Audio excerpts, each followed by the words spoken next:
สวัสดีท่านผู้ชมอีกคนหนึ่งเนาะ221กว่าคนที่เขามาชมมาเชียร์คอยกดไลค์กดแชร์ออกไปเจ้าเพื่อเป็นกำลังใจให้น้องๆ WAG นาค่าตัวแทนหนึ่งเดียวจากสปปลาวที่ถึกเซิร์นมาให้มาป้องกันแชมป์อยู่ที่สปจีนนั่นเองเนาะซึ่งตอนนี้กำลังจะลงแข่งขันพบกับอู่ฮั่นเนาะ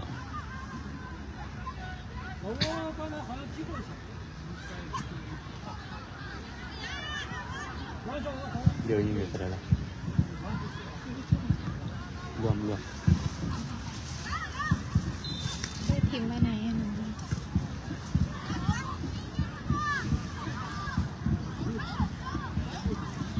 เรียว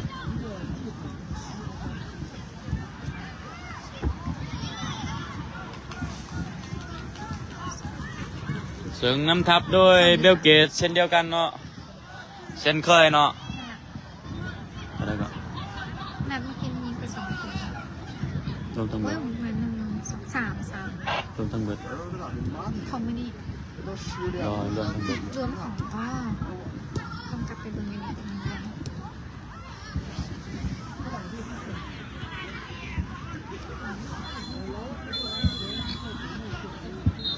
ถือว่าอากาศหนาวนะเจ้าเพราะว่าน้องๆยังหนาวอยู่หลังจากเตะแล้วกลับเมื่อพักผ่อน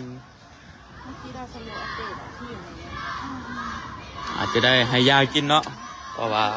ยานเด็กน้อยเป็นไข่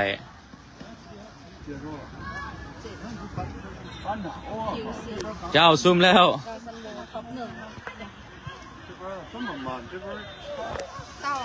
ตามตารางของจีนได้อัปเดตเมื่อกี้นี่เลยเนาะ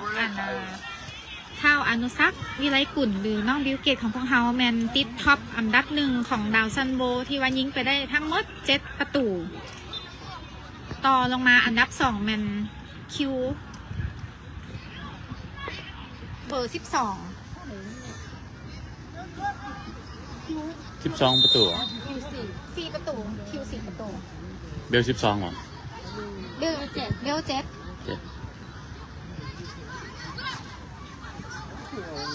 สำหรับเกมได้เริ่มไปแล้วบานอยู่ที่แฟงให้ไปที่เบลเกตดีดไปให้แฟงแต่ยังบ่ทันเทิงเนาะเป็นบานเขาเมื่อพวงซาประตูอู่ฮั่น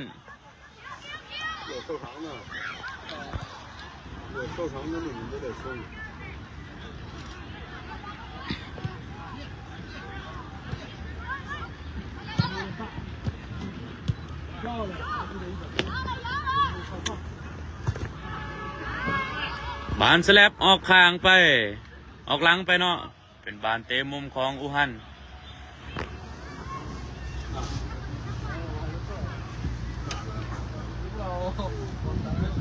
มาเบิ่งกันว่า WJ จะสามารถป้องกันประตูจากลูกเตะมุมได้บ่เปิดเข้าไปตรงนี้ยังเก็บบานได้อยู่เปิดเข้าไปอีกเท่านึงยังติดอยู่ที่คิวบานออกข้างไปเป็นบานทุ่มของอู่ฮั่นสวัสดีท่านผู้ชมอีกเท่านึงเนาะ400 กว่าคนเนาะที่เข้ามาชมมาเชียร์ขอกดไลค์กดแชร์ออกไปเจ้าเพื่อเป็นกำลังใจให้น้องๆ WAG นาค่าตัวแทนหนึ่งเดียวจากประเทศลาวนั่นเองเนาะที่ถึกเซิร์นมาแข่งอยู่ที่สปจีนในรายการไฟยิงคัพเนาะซึ่งกงกับวันชาติของสปจีนนั่นเอง WAG ได้ทุ่มอีกเท่านึง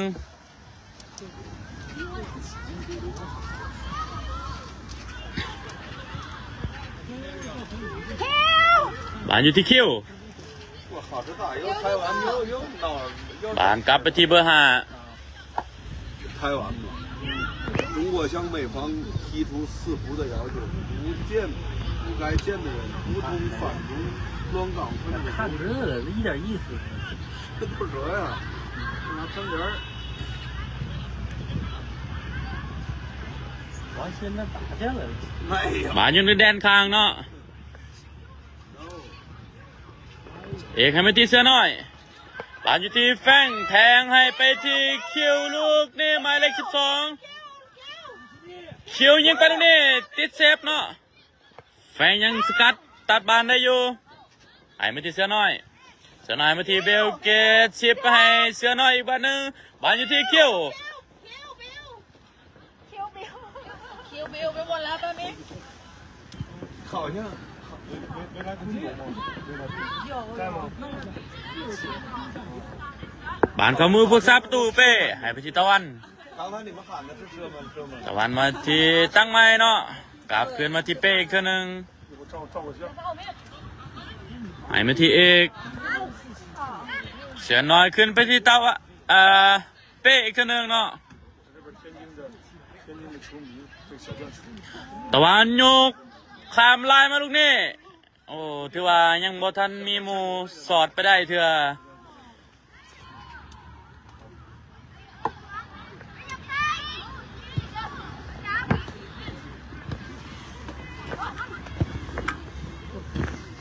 บานยิงเข้าไปลูกนี่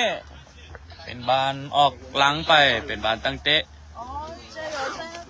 你们在那边加油，我们在这边加油。你这个这个，那歌挺好听的， ตะวัน 歌唱的那歌挺好听。 บานอยู่ที่คิวบางลูกนี่ถือกุตสูสกัดออกมาแต่ว่าเอกยังตัดมาได้ให้มาทีเสือน้อยหายไปที่คิว 他们是15的吧？15。啊，对不？ บานติดบล็อกออกข้างไปเนาะเป็นบานโยนของ WJ 不是，他们多大？15的。还有一个。 บานโยนโดยเสือน้อยโยนให้ไปที่คิว 哎，哪儿？ แฝงโยกข้ามลายไปที่คิว5ลูกนี้ทันบ่คิว5ยังทันอยู่ล็อกบัตรหนึ่งหายมาที่เบลเกตไล่ไปที่แฝงพลิกลูกนี้10เข้ามาลูกนี้คิวยังเก็บบานได้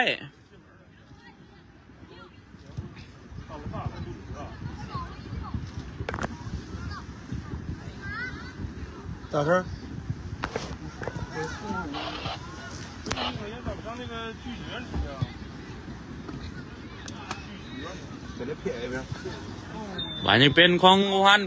อ้าวถือว่าแฝงยังตัดบานได้อยู่เนาะ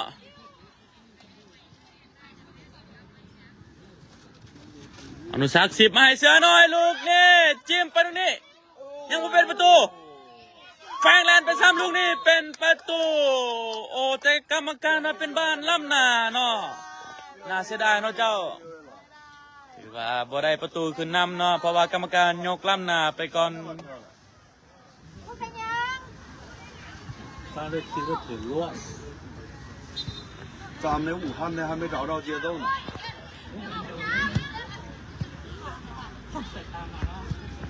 别拍没拍见。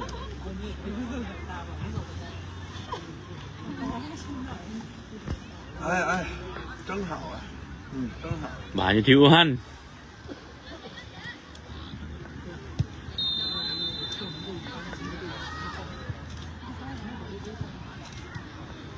อันชิง1-2ตรงนี้ไปที่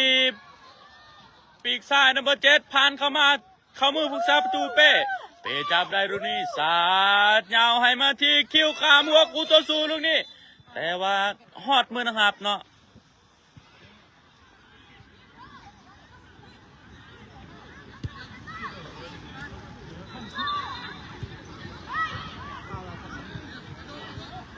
บ้านอยู่ที่กูตัวสูให้ไปที่ปีกซ้ายนัมเบอร์7กลับคืนตั้งมาใหม่เนาะ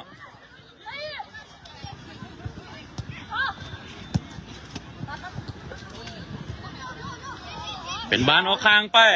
WJ ในทุ่มเป็นโยนนั่นเองแล้ว 这家伙真痛快的。那接还接不接？ เสือน้อยเป็นคนโยนบ้านถือกุตสูออกข้างอีกทีหนึ่ง 给他合了。大哥，没事儿，我告诉你说，搁这里边热乎。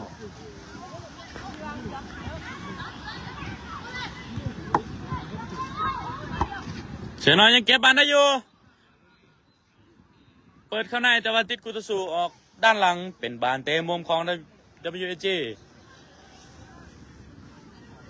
โดยหมายเลข10น้องอนุสักดิ์วิรกุลเนาะหรือว่าน้องเบลเกตนั่นเอง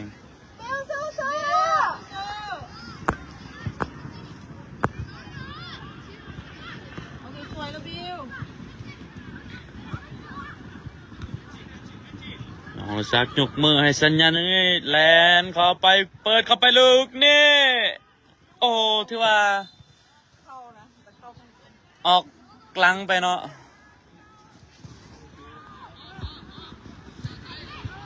หลานอูฮันลินชัน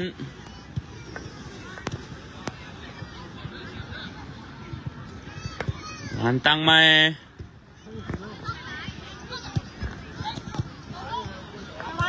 แต่วันตัดวันได้ให้ไปที่เบลเกตชิปตรงนี้ยังบอวิดเนาะ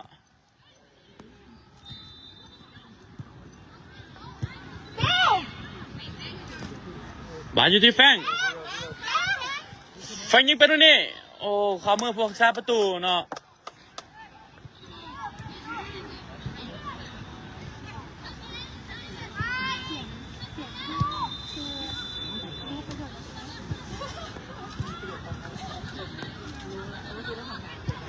สวัสดีท่านผู้ชม600-700 กว่าคนเนาะสกอร์ยังอยู่ที่0-0บานไปที่เอกบังเอาลูกนี่เป็นบานตั้งเตะของ WAG ถือว่าแข่งกันไปแล้วกว่า5 นาทีเนาะประมาณนั้นบานอยู่ที่คิวยกขามไปตรงนี้ยังบอผ่านคุตะสุ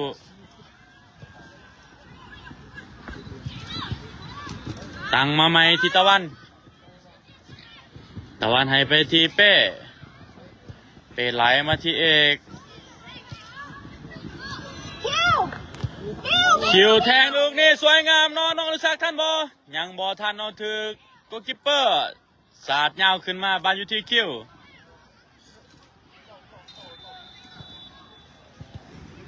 ยังไปได้อยู่กรรมการให้เป็นลูกเตะมุมของ WAG เนาะ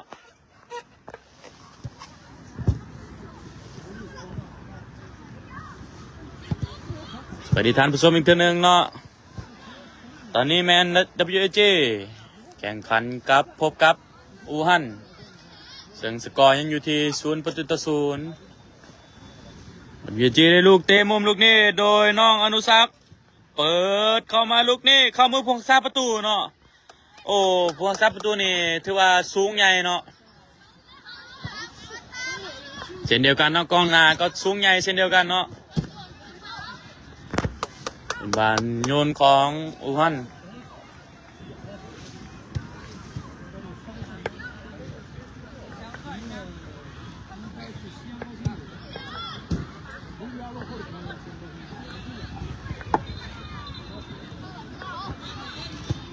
เบอร์17เปิดเข้าไปตรงนี้คิวแฟงยังเก็บบันได้อยู่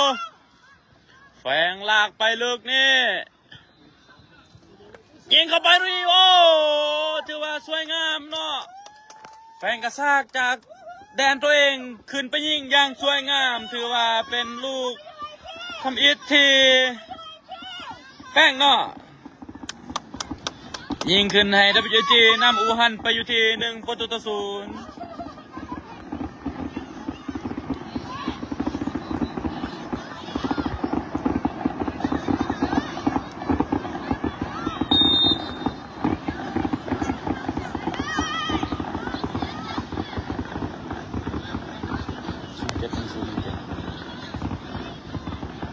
บานยังที่อูฮัน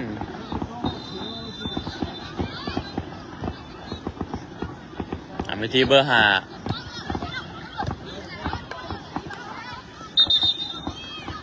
เป็นบานโยนของ WAG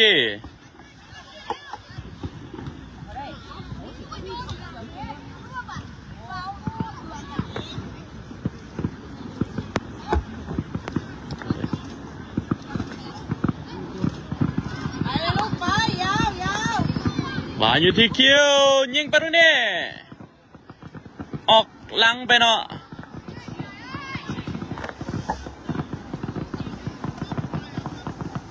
แต่ว่าบานเป็นลูกตั้งเตะของอูฮั่น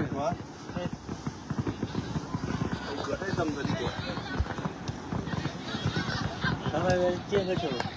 那也晒进了，他这才进的，老鹅进的。这个跟一回到เป็นบานโยนของ WAG 1-0了。คิวโยนให้ไปที่อนุสักลูกนี่ 感觉脏有点太乱了，就特别乱，是吧？就咱们这个，反正都没有节奏，而且还啥我绝对 บานที่เสื้อน้อย เสื้อน้อยเปลี่ยนไปที่คิวยังมาทันเทิงเนาะแต่ว่าคิวอ่านจัดบานได้ฝากมาที่ตะวันให้มาที่เสื้อน้อยคืนมาที่เอกบานอยู่ที่แฟงไหลมาที่คิวลากไปลูกนี่ไหลไปที่อนุสักยิงนี่เอาตามคานคิวซ้ำอีกตัวหนึ่งโอ้ที่ว่าบานเป็นลำนาเนาะ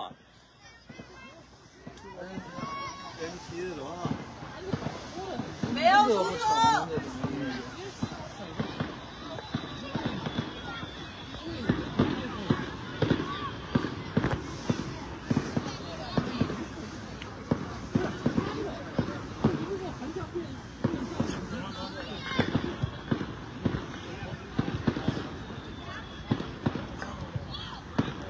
ยิงที่อู่ฮั่นชิง1-2ลูกนี่ตะวันตัดบานได้ให้มาที่คิวหมายเลข12ถึกสกัดออกข้างบานเป็นลูกโยนของ WG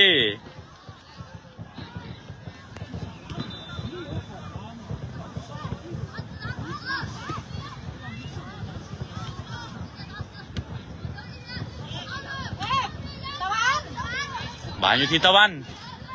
ให้ไปที่เป้ให้ไปที่คิวให้ไปที่อนุสัก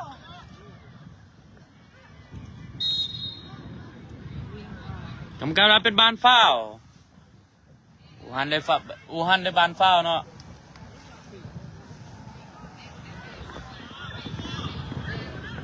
ปินชันให้มาที่เบอร์5คิวตัดบานได้ลูกนี่ลุดเดียวกับนะครับ โอ้ถือว่าสวยงามเนาะสำหรับคิวยิงไปอีกแล้วถือว่าเป็นลูกที่2ของ WG เนาะโดยหมายเลข12คิว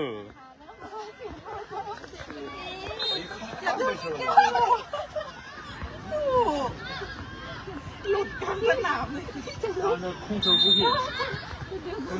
倒几脚都倒丢了。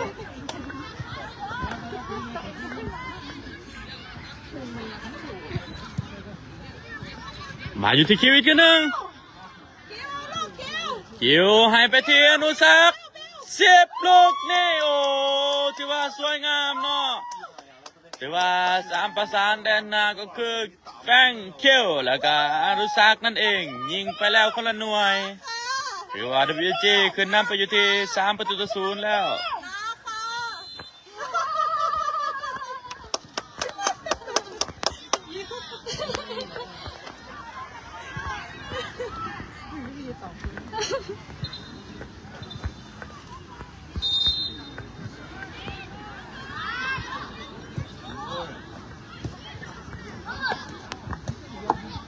มาอยู่ที่หมายเลข9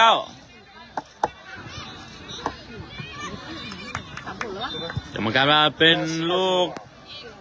ตั้งเตะเนาะ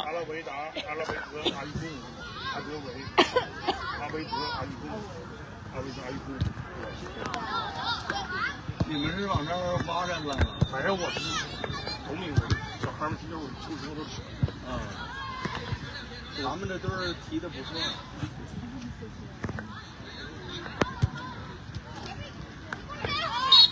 人家是บานมาที่แฟง 踢欧洲来的。 แฟงให้มาที่คิวควายให้ไปที่อนุสักลูกนี้อนุสักแทงเอาถือว่ายังมูวิทย์คุตสูเนาะบานอยู่ที่เสือน้อยสิ่ง1-2กับคิวผ่านไปลูกนี่ไหลไปที่เสือน้อยยิงเข้าไปอย่างสวยงามถือว่าเป็นลูกที่4ของ WG โดยหมายเลข6เนาะก็คือเสือน้อยนั่นเอง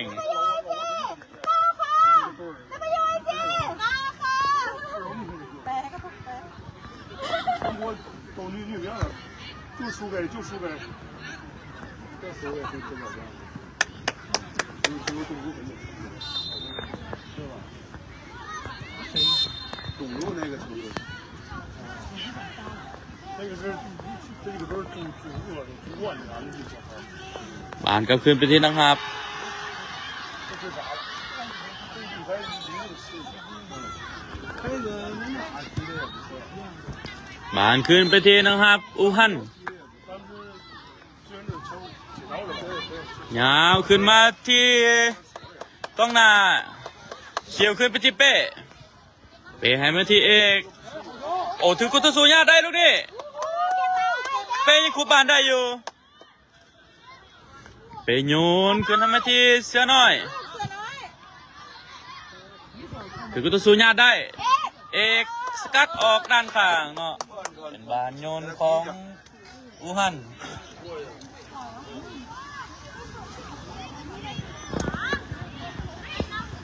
倒不了几脚都倒流了。 บานทิตะวัน 越看然后越不耐看。 ขึ้นไปที่เป้เป้ยาวขึ้นให้มาที่คิวหมายเลข12คิวโดดบุงลูกนี่โอ้ถือว่ายังบ่ผ่านคุตสูเนาะ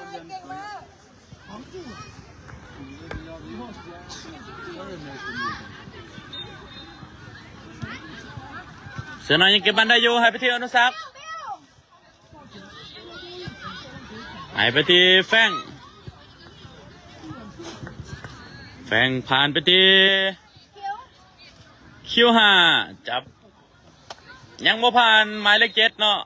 กรรมการให้เป็นบานฟ้าว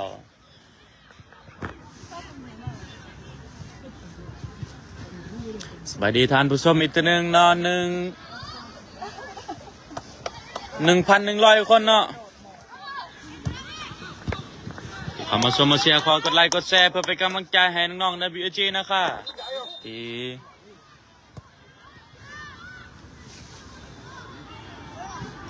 ี่ติดเซิร์นมาให้มาป้องกันแชมป์เนาะในรุ่นอายุบ่เกิน11 ปีนี่ 这都那啥了，班人都锻炼锻炼了，一下子换4个人，班人锻炼锻炼。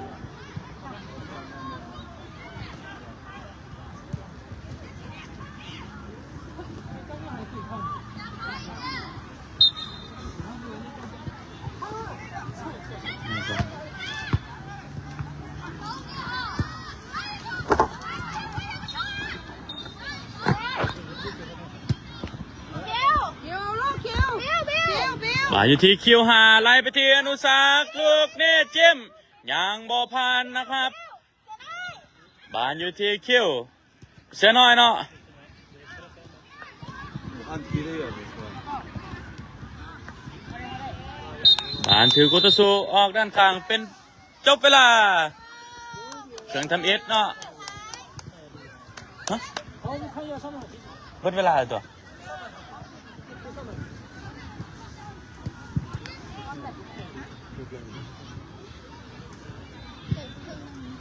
快点，就这个。把衣服都脱了，衣服都脱了，放好，快点。เดี๋ยว3 นาทีเลย แป๊บนึง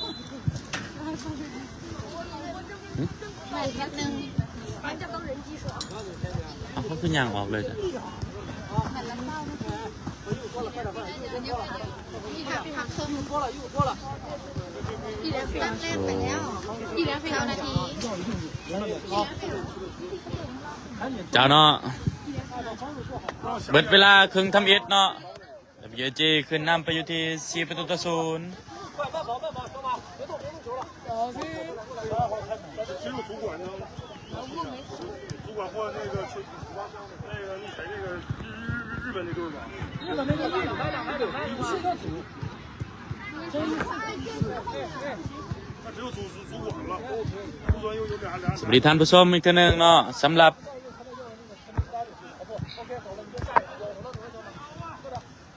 ฮอบแบ่งกลุ่มนัดที่ 2 นี่แมนจะเตะอยู่ตั้งละ20 นาทีเนาะถูกต้อง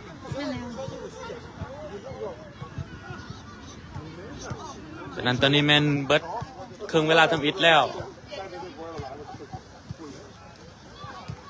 ตอนนี้แมนน้องๆกำลังฟังโค้ดอธิบายอยู่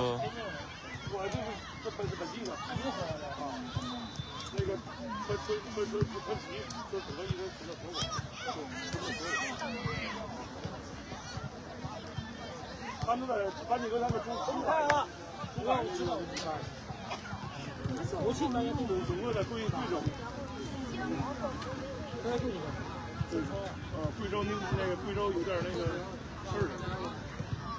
关一下去。什么关系？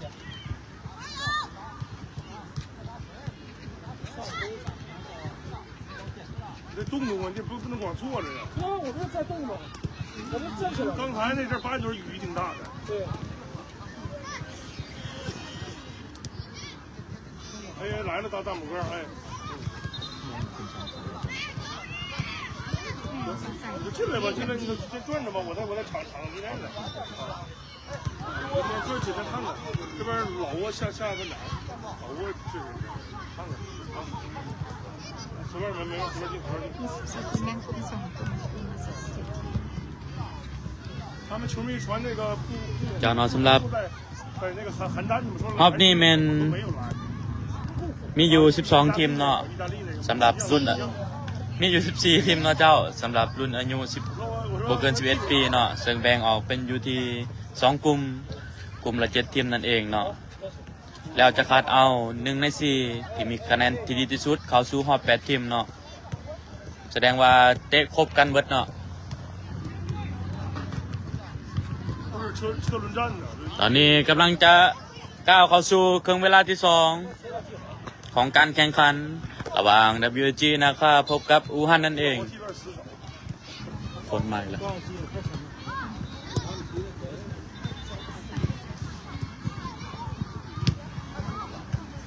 เจ้าU9เองก็จะมีการแข่งขันในประมาณตอนสวยต่อจากรุ่นอ้ายเนาะและทางแอดมินจะแจ้งเวลาเข้าไปในเพจอีกคนหนึ่งเจ้าค่ะติดตามน้องๆของU9น้ำเนาะเพราะว่าเพิ่นโตน้อยพริกขี้หนูได้แต่ว่าใจนี่นะใหญ่กันโตหลายเจ้าเนาะสำหรับU9ก็เป็นรายการแรกเนาะที่ว่าก้าวออกสู่ต่างประเทศนั่นเองเนาะบางคนก็ยังกินฮอดพ่อแม่อยู่ตอนนี้แมนเกมได้เริ่มไปแล้วในครึ่งเวลาที่2แต่วางใน WG นะครับพบกับอู่ฮั่น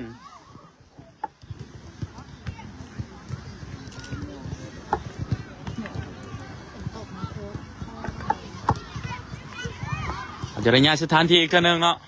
เพราะว่าฝนฝอยมาอีกแล้ว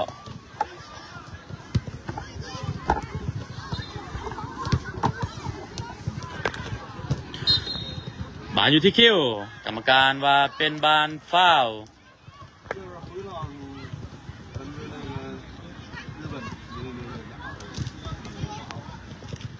บานอยู่ที่อู่ฮั่น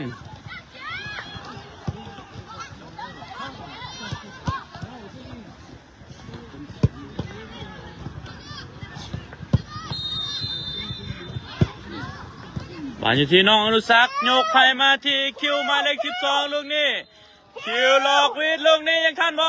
ยังทันอยู่ไหลมาที่อนุสักษ์ลูกนี้ยังมาฮอดเนาะถือว่าบานคิวยังเก็บได้อีกทีนึงคิวยกขามาที่แฟงอนุสักษ์ไหลขึ้นไปที่เสือน้อยให้มาที่ตะวันตอนมาที่คิว5อย่าซิง1-2ยังบวิทคูตะซูเนาะผ่านอยู่ที่หมายเลข10กับตันทีมไหลไปที่เบอร์7ยังบ่ผ่านแฟง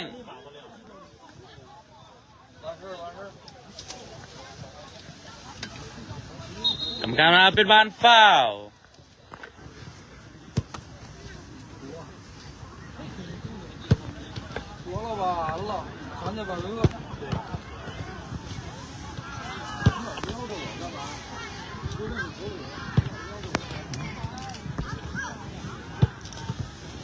อนุสักษ์แทงมาที่คิว5ลูกนี้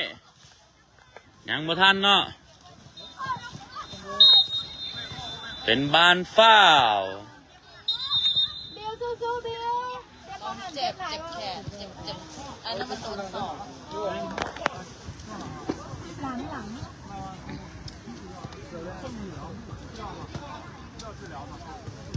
ไหวไหมไหวไหม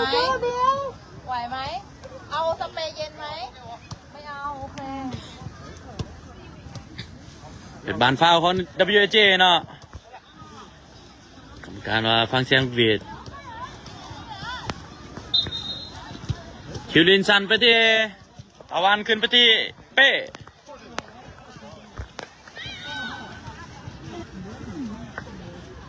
อยู่ที่เสือน้อย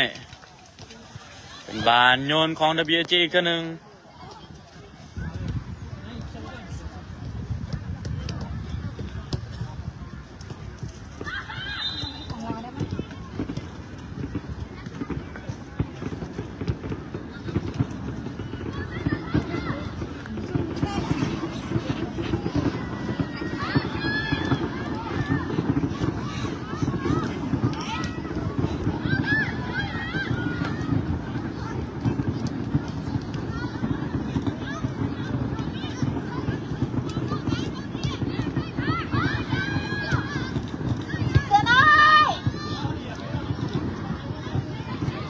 บานยังอยู่ที่เสือน้อยยังเก็บบานได้อยู่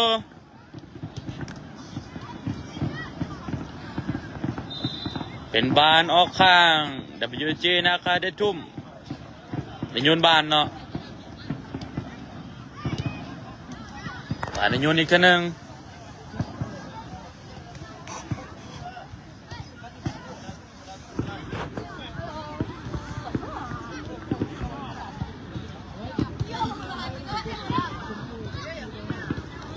โยนให้ไปที่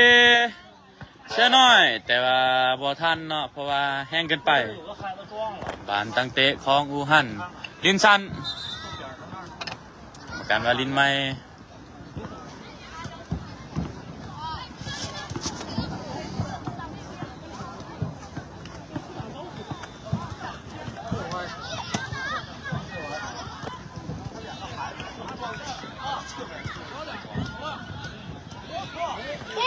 บานอยู่ที่อนุสักดิ์ลูกนี่หายไปที่เสือน้อยเสือน้อยโยกขามมาที่ตะวันหายมาที่คิวหาฝากไปที่อนุสักดิ์อีกทีหนึ่งกลับคืนตั้งไม้ไปที่ตะวันตั้งไปที่เป้เนาะ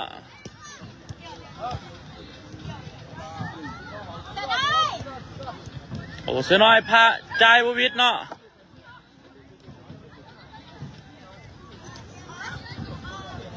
บานอยู่ที่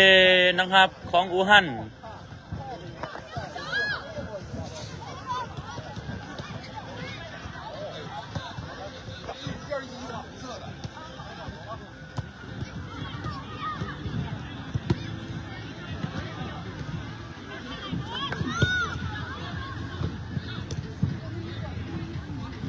บานในเวทีเบลเกตยังบ่ทันเนาะเดี๋ยวว่าถึกสไลด์ออกด้านข้างเป็นบานโยนของ WSG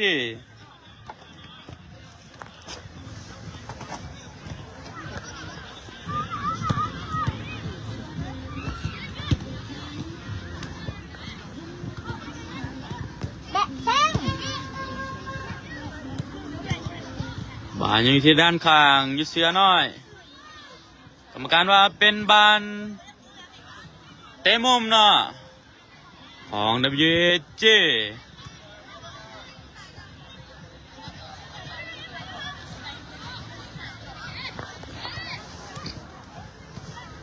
เบิ่งลูกนี่ว่า WJ จะสามารถยิงประตูขึ้นนำอีกได้บ่โดยหมายเลข10น้องอนุสักดิ์หรือว่าสัญญาเมสซี่ลาวนั่นเองเนาะที่จะเป็นคนอนุสักดิ์เปิดมุมเข้ามาลูกนี่ยังบ่ได้เนาะถือคุตสูเคี่ยวออกมาบานอยู่ที่เอกตั้งไปที่เป้ให้มาที่ตะวัน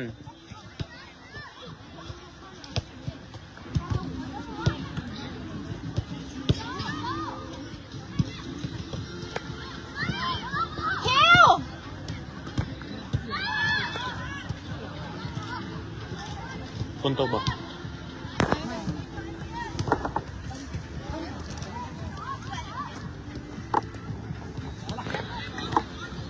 มาอยู่ที่เขี้ยวหมายเลข12กระซากไปตรงนี้ไหลไปที่อนุสักดิ์จะจอดกับประตูยิงลูกนี่โอ้ถือว่าเป็นประตูขึ้นนำไปอีกแล้วสำหรับน้องอนุสักดิ์เนาะแอดชิดโดย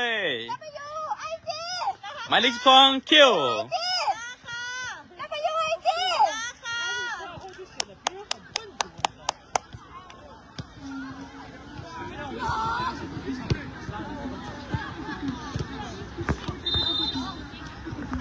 รวมทั้งหมด5ประตูแล้วนะเจ้า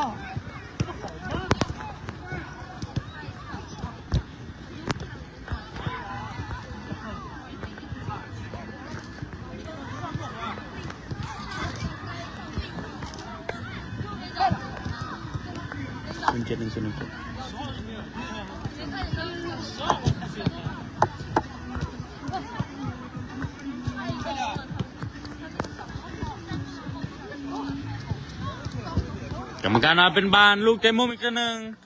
สวัสดีท่านผู้ชมอีกตัวหนึ่งเนาะตอนนี้แมน WG ขึ้นนำอูฮันไปอยู่ที่5-0แล้วบานน้องอนุสักดิ์จะเป็นคนเปิดมุมมาอีกตัวหนึ่งบานมาลูกนี้โอ้ยังบอกเป็นประตูเนาะบานอยู่ที่หน้าก้น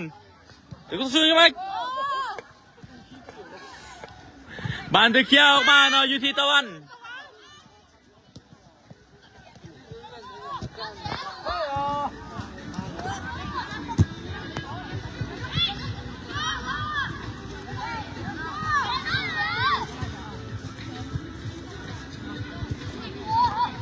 บานอยู่ที่คิวกระซากไปลูกเนี่ยอนุสักดิ์อยู่จะจ่อคนเดียวไล่ไปอนุสักดิ์อีกตัวหนึ่งอนุสักดิ์โอ้น่าเสียดายเนาะเจ้าอนุสักดิ์ไปออกข้างเนาะถือว่ายิ่งออกข้างนั่นเองน่าเสียดายเนาะแต่ก็บ่เป็นยังเนาะเพราะว่าเขานำขึ้นไปแล้วอยู่ที่5-0ตอนนี้ WG กำลังจะเปลี่ยนตัวผู้เล่นโดยเอาหมายเลข4ตะวันออกหมายเลข6เสื้อออกเอาหมายเลข9คามารินแทนและหมายเลข3นั่นเองเนาะโฟกัสคามารินตอนนี้เมนบานเป็นลูกเช่นเดียวกันเนาะอูฮันก็มีการเปลี่ยนตัวผู้เล่นเช่นเดียวกัน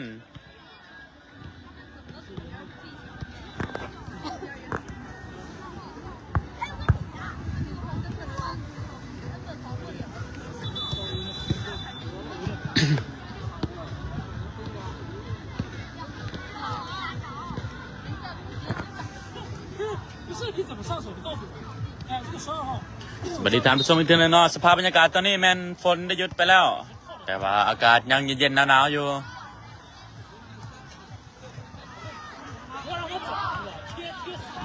บ้านอยู่ที่นังครับ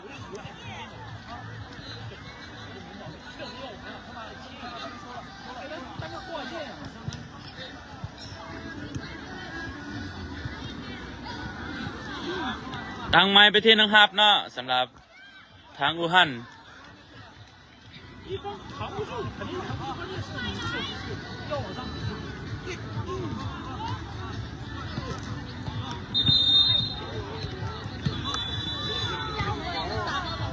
WG มีการเป็นตัวผู้เล่นอีกคนหนึ่งเนาะโดยเอาหมายเลข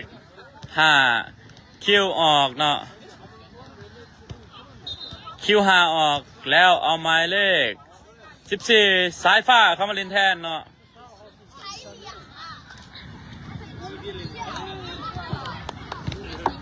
บานแฟงบีบตรงนี้จะได้บอลถือโคตุสุสกัดออกด้านข้างเป็นบานโยนของ WG หายมาที่สายฟ้าขึ้นไปที่โฟกัสกลับขึ้นไปตั้งให้ที่เป้ให้ไปที่เอกอันอยู่ที่อาเปา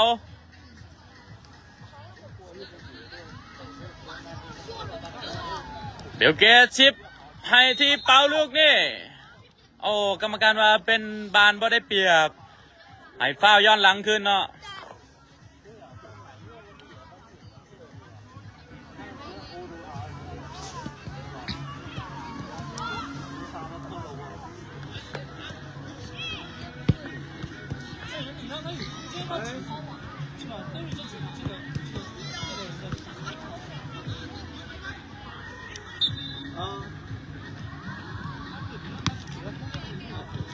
个灯大一会儿去，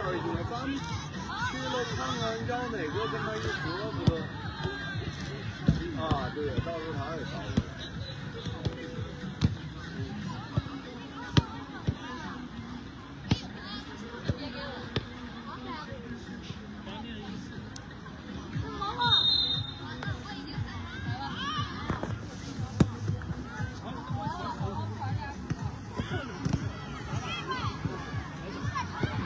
บานเป็นลูกโยนของทางอูฮั่นโอ้ลูกนี้ถือว่า3-1เนาะบานหลุดไปตรงนี้ยิงเข้าไปสายฟ้าเคลียร์ออกบานกับมือผู้รักษาประตูเป้สาดขึ้นมาในโอ้ยถือว่าบวิดคูตสูเนาะหมายเลข9ยังจับบานได้อยู่ตึกแฟงเที่ยวข้างเป็นบ้านโยนของอูฮั่น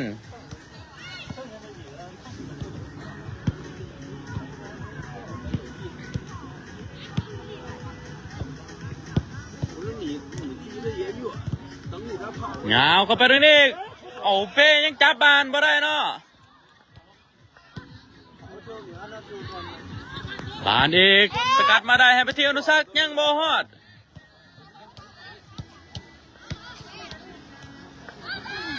ออกไปที่ปีกขวาแต่บอสามารถจับบานได้เป็นบานออกทางนับยูจีได้บานโยน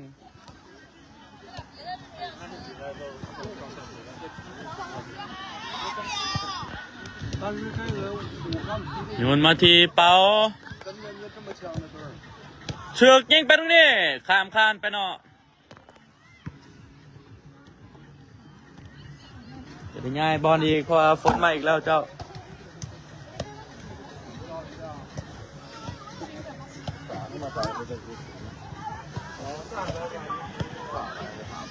ขอโทษขออภัยหลายๆเจ้าพอเมื่อกี้นี่ย้ายสถานที่บามันอยู่ที่สายฟ้าใส่คมไวลูกนี่แต่ยังบวิดคูตสูถือสกัดออกด้านข้าง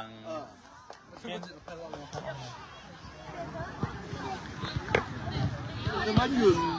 一会儿就来一阵晕。这晕根本没走。一会儿走那边儿去，走那边儿。我们是宁河。天津。 บานเป็นลูกเตะมุมของนับยูจีโดยน้องอนุสักดิ์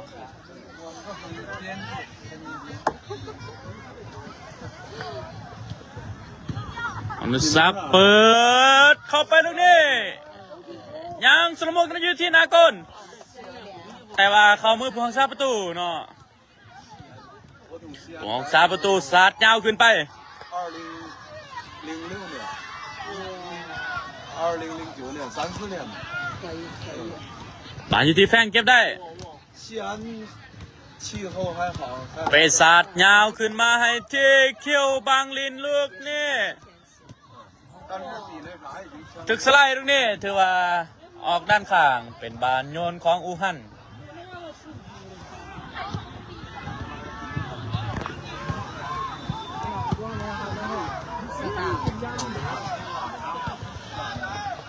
这俩孩子抢球对撞了，脑袋。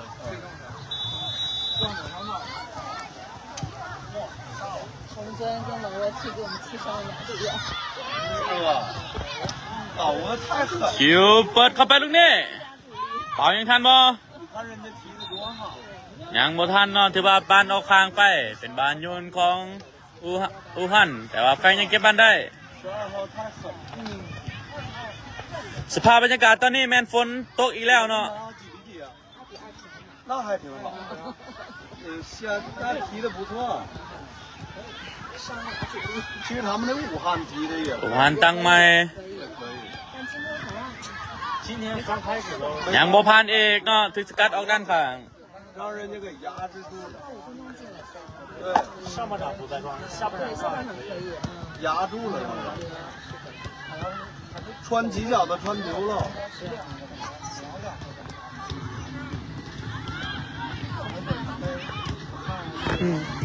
你看人家个个都在位置上。其实能进到最前面的都不是位置。对。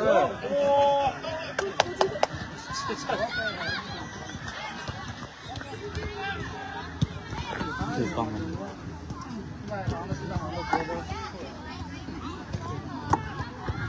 บานอยู่ที่เป่าลูกนี่ยังยิงบ่ได้เนาะถือว่าบานออกหลังไปขอโทษขออภัยหลายๆเจ้าเพราะว่าฝนมันตกถือกล้องยานไล่บ่ได้เนาะได้ย้ายสถานที่ตลอด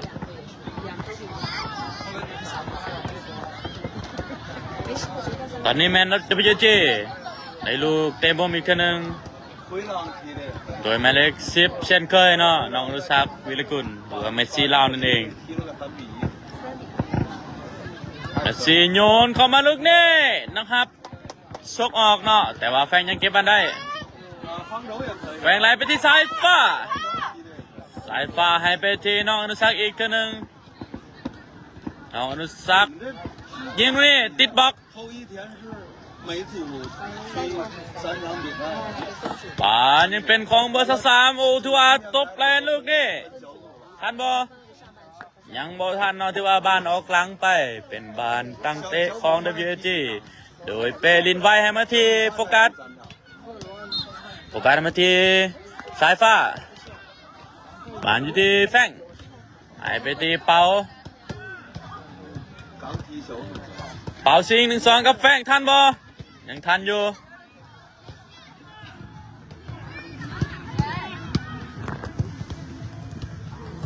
เป็นบานออกหลังไปเนาะออกข้างเนาะแต่ว่าเป็นบานโยนของอูฮั่นสวัสดีท่านผู้ชมอีกทีนึงเนาะ750 คนตอนนี้แมน WG นาค่าขึ้นนำไปอยู่ที่5-0บานอยู่ที่น้องอนุสักษ์โอ้พลิกลูกนี้สวยยิงไปลูกนี้ยังติดเซฟยิงอีกบอลหนึ่งเข้าไปเป็นที่เรียบร้อยเนาะสำหรับน้องอนุสักษ์ลูกนี้เบี้ยวตัว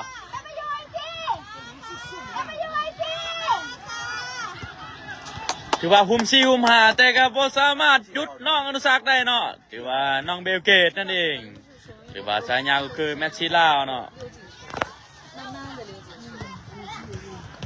ตอนนี้แมน WG ขึ้นนำไปแล้วอยู่ที่6-0กรรมการเป่าจบเวลาไปเป็นที่เรียบร้อย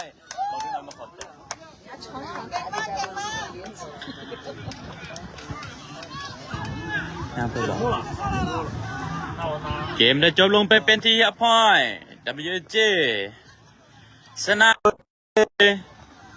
6-0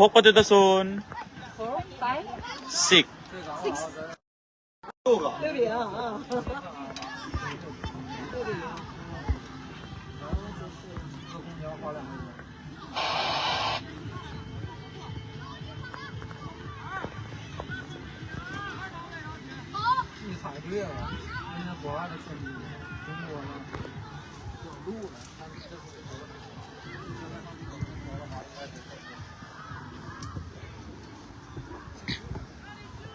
ไปเลย